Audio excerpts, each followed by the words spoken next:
السلام علیکم ورحمۃ اللہ وبرکاتہ۔ دوستو، آج ہم قبرستان کی زیارت کریں گے اور ہم بات کریں کہ لوگ کہتے ہیں کہ ہم نے ڈاکٹر بننا ہے، انجینئر بننا ہے، اکاؤنٹنٹ چارٹنٹ بننا ہے اور طرح طرح کی پلاننگ کرتے ہیں کہ ہم نے یہ عہدہ حاصل کرنا ہے، یہ حاصل کرنا ہے۔ یا دوستو، ہم فیوچر کے لیے تو بہت پلاننگ کرتے ہیں کہ ہم اس گھر کے لیے بھی کوئی ہم تیاری کرتے ہیں۔ ہمارے اس حوالے سے ہماری کیا تیاری ہے؟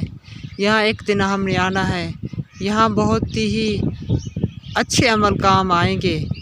جو اچھے اعمال کرے گا اسی کے لیے دنیا اور آخرت بہتر ہوگی۔ اگر ہم نے غفلت میں دن گزارے تو ہمیں بہت ہی مشکل ہوگا۔ اس دن کو بھی یاد کرنا چاہیے، اس دن کے لیے ہمیں بھی تیاری کرنی ہے تاکہ ہماری آخرت بہتر ہو، تاکہ ہمیں دنیا آخرت میں بھلائیاں حاصل کر سکیں، تاکہ دنیا بہتر ہو سکے اور آخرت بہتر ہو سکے۔ کیونکہ اس دن کے بعد ہمیں کوئی چانس نہیں ملے گا، اس کے بعد ہمیں کوئی چانس نہیں ہوگا، اس کے بعد کوئی اور سپلیمنٹری کا نظام نہیں ہوگا۔ تو اس کے لیے تیاری کیجیے۔ اللہ تعالیٰ ہمیں اور آپ کو دنیا آخرت میں بھلائیاں عطا فرمائے، قبر و آخرت کی تیاری کرنے کی توفیق عطا فرمائے۔ السلام علیکم۔